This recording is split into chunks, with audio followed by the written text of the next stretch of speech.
Hey y'all, I'm Shana and I'm back with another review. This is for Ready to Love, season 9 or 10, whatever. Episode 10, Tommy's Getaway, part 2. I got one review left I need to catch up on. BMF, I know I missed last week, so I may sprinkle in a little bit of last week and then we'll talk about this week's episode that came out today. It's Friday right now, and maybe another day by the time you see this. But we're going to get into it. Don't worry. Be sure to check the community tab and check my videos in case you missed anything. I posted, this is my 3rd video today. So there's a lot out there to hopefully, keep everyone entertained. If you are new here, if you're not, please don't hesitate to hit the subscribe. It's always a growing channel. Give the video a like. It helps out a lot. It's a free way to help get my videos into the algorithm. So let's just be honest. They could have just wrapped this season up. To be honest, and not to jump ahead, but this could have been a finale. This could have been where they walked across the bridge. We didn't need no 2-part, nothing. Next week we meet the families. Like, we could have wrapped all of that up in one episode. We could have just skipped over and bypassed it, honestly, because this episode gave nothing. Nothing. But you know what? I'm gonna give y'all the best that I got. I'm gonna make something shake, okay? I'm gonna try to make something happen.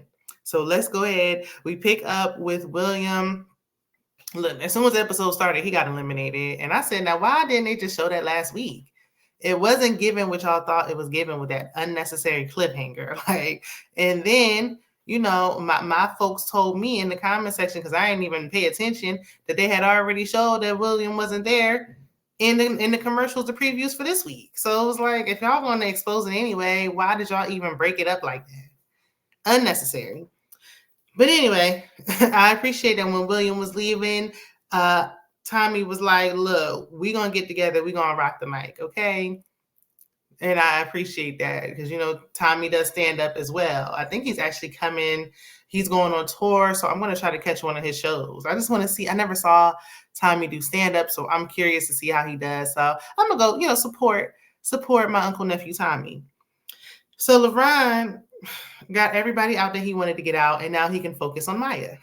He did what he set out to do, and now he can move on and try to build a connection in the last hour, okay? The remaining cast, they gather. The guys were in the living room, minus Justin. And Chaz was saying he was nervous that he was going to be on the chopping block because he was like, he got so many connections that he thought the ladies was feeling like they, he playing games and they was going to let him go. I feel like he's letting this multiple connection thing, like, get in his head. Like, he's overthinking it, like, making it more than what it is. Like, yeah, you do. You should. Right now, at this point in the show, we used to be narrowing down connections and getting to like 1 or 2. We would be getting ready to figure out if we're going to walk across the bridge. Now, you up there talking about you getting more connections. Like, help me to understand. So, but I mean, if nobody said anything like they wanted you to go, then why do you think that you're about to go? Your mind is playing tricks on you, okay? So Justin and Rashina chat on the side. He mentions Mika, and she was like, yeah, I'm happy for y'all. Good for y'all. I hope it works out. I hope y'all, run across the bridge, get married, do whatever you want to do. Good for y'all. So we know that potential connection that never really started, in my opinion, is over and done with. And I said, ooh, because Tommy did let the men know that the power is back in their hands. And I'm like, we still eliminating? Child, I guess.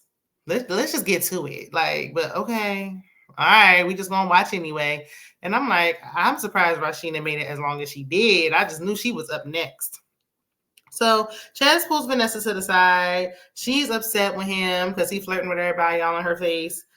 Kind of understandably so, because if she's all in and then it's like just to see you going around talking to everybody, and she's like, it's 7:00 and you haven't talked to me all day. And he's like, it's only 7:00.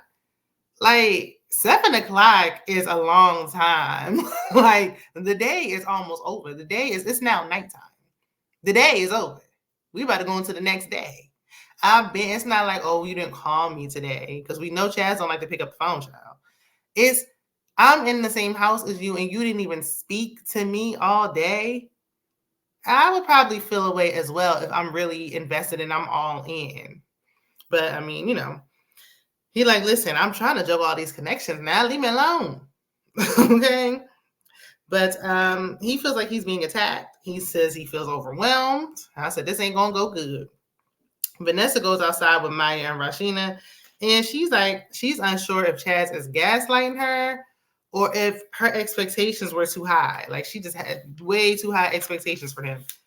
Child, I think the latter. I think your expectations were too high. If he all this, oh, you my number one connection is nonsense. If he ain't tell you you are the one, you are his only connection, then I don't know what you were expecting. Okay. So everyone's eating a crawfish boil, and I don't know how to eat crawfish. I'm gonna be honest. I don't think this could get my black card revoked, so I think I'm fine. Like I don't know why we couldn't have crab legs up in there, some shrimps. Crawfish just seem like they small, and then it seems like it's a lot of work for like a little bit of meat. Like it just don't even seem worth doing all that cracking and stuff. Like I'm gonna tell okay.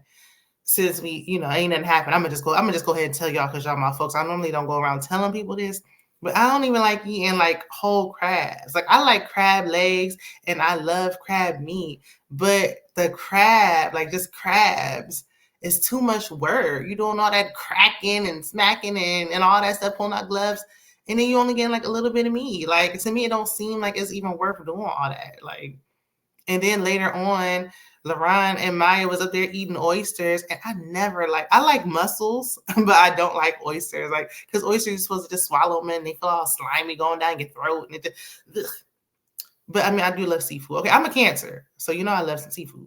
I mean, yeah. But anyway, back to this. So Patrice was feeling down and out about William's departure. To my surprise, I'm like, girl, you ain't hardly talked to Alonzo the whole time. Alonzo just shut down the whole museum with the help of the producers, and you ain't give him no shine. Like none. Like he ain't even talking to nobody else. He ain't even pretending like he has interest in anyone else. And you up here worrying about everybody else, people who ain't even here, people who got 25 connections. Why? Okay, girl, whatever. I don't know. She just think he's not serious. That's why he feels like he wants to be considered a serious guy. Maybe she just don't feel like he really all that serious. Maybe she like, look, I'm trying to stay in the game by any means. I don't know what her motive is, but whatever the reason is, she comes out her room finally, and then she see that Chaz in there making a bunch of noise in his room. So she go check on him. And he told her, like, look, I'm about to leave the getaway. Like, I'm ready to go. She tried to talk him out of it, tells him she wants him to stay, but he don't care. Child, his stuff was already packed before you even got up there. So he been ready to go. Okay, period. So he didn't even say anything. He took his few belongings and he threw it in his truck and he left. And I said, now didn't he drive some folks down there? I guess he said, listen, y'all figure it out. They're gonna get y'all back home. I'm leaving. I don't care. He didn't even say bye. He didn't say, like, you know what, it's a little too much for me. I got to go. He didn't say nothing. He just dipped and left Patrice to tell everyone that he left. And everybody was like, did he leave the process or did he just leave the getaway? Is he just gone for the week? Like, what's going on? They don't know. They need answers. So she was like, no, he didn't leave the process. I think he just leaving the getaway. He ready to go home. That no one knows why. Rashina's in her feelings because she was like, I thought, with me being your top connection, you would tell me. And I said, what is he telling her that makes her think? Then he turned around later and said she is his top connection. But when he went to meet with her ex-husband, he said that he wasn't connecting with her. Like, it ain't making no sense. Girl, you're not really his top connection. I think his top connection is Vanessa, and she was able to get him upset because she is a connection for him. Otherwise, I don't think it would have had that much of an effect on him. Like, he didn't even think about Rashina. She didn't even cross his mind. So, yeah. Or maybe he was like, Vanessa's upset. I don't want to deal with I don't want all the women coming towards me being upset. And it's like, Mika don't really care. Patrice, I don't even know what she called herself doing. Girl, go on with Alonzo at least through the remainder of the show and then let it be. So it's really Rashina and Vanessa. And it's not like they about to make no big deal. I think if he would have just communicated, he would have been fine. But yeah, I am surprised that he didn't tell anyone that he was leaving. Leaving's one thing, not saying a word is something else. And I wonder if he always handles conflict this way. He may not. Maybe it's overwhelming because there's so many people and you have cameras in your face and all that. But it's like if you do handle conflict this way, like you just run every time there's an issue, that's a problem. That's a problem. And that's not something, because then I feel like, okay, Chaz is 47 years old. So it's like that's how you've been handling conflict all this time. I doubt that that's something he's going to change at this point, if that's something that he does. But everyone was like, because everybody was all sad and the mood was all down. And LaRon was like, feel like a funeral in here. Like, we need to lighten the mood. So they get to dancing. Alonzo pull out his skates. Like, they having a good old time. The drinks is flowing. They end up watching the fireworks. Patrice finally was like, well, I think Alonzo's the last man standing. Yeah, because everybody else left. So now he's just there. You just stuck with him. Don't do him like that, girl. Don't do him. Don't do him in his body, please. But the few potential couples had a little nightcap. So, it ended off on a high note.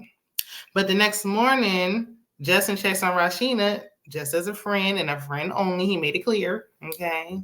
And he was like, look, Rashina's still feeling away. She's like, look, I can't believe Chaz left with no explanation. And, I don't see anything wrong. If you actually are interested in someone, like, how hard is it to just say, like, hey, to communicate? It's nothing to it. If you really like someone, unless you just don't care, then you're just not going to do it. But that's that. I wanted to know how Vanessa feels, because we didn't even follow back up with her to see how she was feeling. She rolled there with him. So everyone leaves a getaway, and we have a few one-on-one dates. LaRon and Maya have a one-on-one date. LaRon said he wanted to make it romantic for her. You want to make it, where's the flowers? Like, where's the things? Like, I know you got it in you, LaRon. I know you got it in you. This is cute, but step it up a little bit. Like, get some tips from Alonzo from his museum date. But they both say they want to, settle down, because he asked her what she wants in life. She's like, I want to settle down with my person and have kids and the white picket fence and all the things that everybody want, but really can't afford in this economy. I believe Maya wants those things, because she was like, I don't want somebody, I want to have fun still. I don't want somebody trying to sit me down. Like, I want to go out, like once a month. And he's like, I'm going to have you out once a week. What you talking about? I don't know if LaRon is ready for that. I think he wants that eventually. I think he wants that later down the line. I don't think that he's ready for that today or tomorrow or next year. But, it's good that they want similar things. And I'm glad that they are connecting, because this makes the most sense. I don't know if it's going to go the distance, but for right now, this makes perfect sense. He did say that he feels like at his age, he feels like he should already, be settled down and have children and all those things. And when I was coming up on 30, even though I had been married before, but I was really young. So I felt like, okay, I'm not married. I'm not really where I want to be. You always kind of feel that way. Like, by this age, I should be at this place. And then every time you reach the next milestone, you feel like you should be doing X, Y, and Z. But I liked Maya's approach. She was like, listen, if it didn't happen for me, then that means that this is where I'm supposed to be. It wasn't meant to happen yet. Like, this is where God wants me to be. So I'm not supposed to be at that place at this point in my life. I'm not supposed to have the children right now. Like, it's not supposed to come until later. So she's like, if it happens, it happens. If it don't, it don't. What's for me is for me. And I can appreciate that. So Alonzo and Patrice do a little physical activity, some indoor bungee jumping or something. I don't know. I was just surprised it took this long in the season to get a physical activity. Ready to love to have a group date in a gym or doing something physical if they don't do nothing else. But after they get done doing the activity, they sit down, and Alonzo opens up about his dad, and then he starts talking about his dad, passing on, and how he wants to make sure he stays on top of his health and all that. And so I think that was really good. That's him showing Patrice, like, look, I'm opening up to you. And I think the fact that he's opening up to her and letting her in is he's letting her know, like, I'm all in type of thing. But whoever guys they seen, because William was opening up to her, it seemed like she just there, like she's just a listening ear. and it's easy for them to be a little more vulnerable with her. But she was kind of hard to read. Like, I'm like, are you? It doesn't seem like they was having a good time, but child, I don't know. It seems like now they're getting closer to the end, like she's kind of pulling back a little bit. I don't. Let me know what y'all think. Let me know if I'm tripping. So the men get to deliberation. Chaz informs Tommy that he left the getaway early. Now, at first I was thinking, I don't think it's fair. I don't think anybody should be allowed to leave the getaway early. But at the same time, I do understand not wanting to feel forced to be in a situation where you're just uncomfortable, because that can mess with your mental. Like, you're not feeling right. You shouldn't be forced to stay somewhere. But I just feel like if you're going to leave, oh, child, I got to watch this week. Anyway, if you're going to leave, then you should say something. Like, you should at least say something to everyone. I don't think anyone did anything where he can't say, like, look, I'm out. Maybe he didn't want them to be like, no, stay and all that. Like, he didn't want to hear all that. So he just left. But for whatever reason, he just wasn't comfortable and he left. Tommy was okay with it. He gave him a pass. So the guys shared, they do the deliberations. They share that most of them are not connecting with Rashina. So Tommy told Chaz, since she's one of his connections, that he needs to take Rashina out and he can determine if she stays or goes. But I mean, of course, it's like an eliminate, because it would just be the numbers would be all uneven and it just wouldn't make no sense. But we get there, they meet up, and Rashina, she came hot. She came with an agenda, okay? So Chaz shares, he's like, look, because she was like, you could have said something. You could have told me that you were leaving. Like, I really don't like how you left. And he's like, well, what did you prefer that I do? And she's like, I prefer that you stayed. But if you weren't going to stay, you could have said, hey, Rashina, I'm leaving. It doesn't have anything to do with you. Because he's like, it wasn't about you. But she's like, I didn't know that. You could have let me know that. Well, if a man don't care, he ain't thinking about that. So there's that. So he could have, and maybe he should have, if he wanted to keep her as a connection. But he was juggling 4 women. I mean, I don't know. It was too much. It was getting to be too much. Okay. But she's like, look, you were my connection, and I would have expected to hear something from you, because you've been my connection since day one. And he has. At the mixer, she was saying she liked him. So yeah. I thought Vanessa was going to be coming in with that smoke, but it was Rashina. And so he was like, you know what? Well, the guys met with Tommy, and she's like, wait a minute. I ain't done talking. Like, I had something I want to say. He's like, but I want to finish before I forget. I don't want to lose my train of thought. And she's like, I don't want to forget what I was about to say. Like, I wasn't done talking. You talking over top of me. I said, it's getting a little tense. I said, she about to self-eliminate. And that's exactly what she did. She was like, look, you ain't about, she would not let him get it out. She was going to beat him to the punch. Like, you're not about to eliminate me because I came in here wanting to eliminate myself. And he was like, you didn't even know what I was about to say. And she was like, it don't matter what you was about to say. I was ready to eliminate. Like, we're not compatible. And, he's saying in his confessional, like, he hoped they could still be friends. Like, I don't think he was that upset about it, truth be told. But she was like, listen, I wish you the best. And, I know I'm going to be great. you be good. I'll be great. Okay. I'll be just fine. And he was like, I think you're great and all stuff. But she's like, I know. You ain't got to tell me. My person, I am ready to love, just not you. Like, my man is out here. I said, I know that's right, sis. Okay, let him know. Okay, you're not about to play in my face. I played along long enough to get to the end of the show, and I'm good. So she's self-eliminated. We never knew what he was about to say. I did want to know, like, well, was he planning on eliminating her or not? But we'll never know now, because she said, look, it don't matter what you think. I'm gone anyway. And that is where the episode ends. Next week, we meet the family. I see Chaz meeting some of Patrice's family members, and why are we doing it? Why? And then I was thinking, okay, and then at the end, they're going to get to the bridge. Child, no. Like, what? Okay, anyway, y'all let me know. And I think I'm going to do BMF next. So stay tuned for that, and I'll see y'all in the next one. Bye.